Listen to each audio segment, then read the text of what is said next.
Okay, happy Mound Monday, everybody. Today we're going to look at some mounds in northern Wisconsin. Now, this is another example of some really large, streamlined mounds. These are some classic teardrop shaped mounds, which means that they were streamlined. Look at this example here. Telling me that's not a perfect example of a streamlined mound. And then a much larger one right next to it. And then when you zoom into over here, you've got perpendicular forms. Now, if these were streamlined by a water current, then these perpendicular forms would be ripples.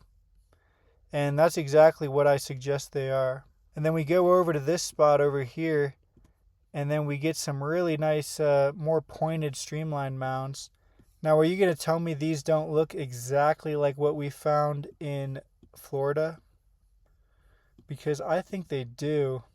Now, we're all the way up here in northern Wisconsin.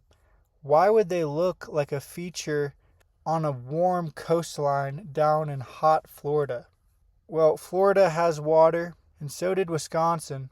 Now, my channel is maybe a little bit unconventional, but I'm just looking at the features for what they are, and you can tell me if you agree, disagree.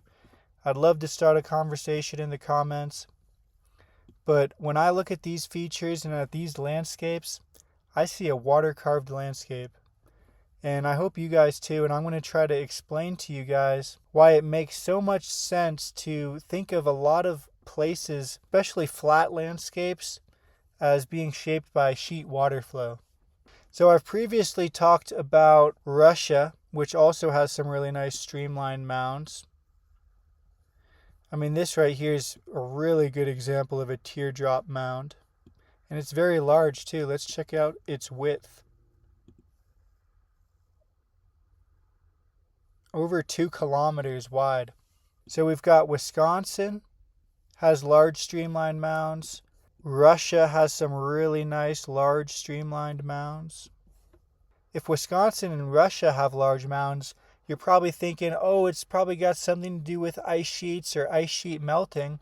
But then you go all the way down to Florida and find the exact same feature, large teardrop mounds. And then you even go to southern Mexico, and in a valley that leads into a cove is a very large teardrop mound. So I really don't think they have anything to do with ice sheets. I think they have much more to do with water. And I want you to see how these coves are water-carved channels.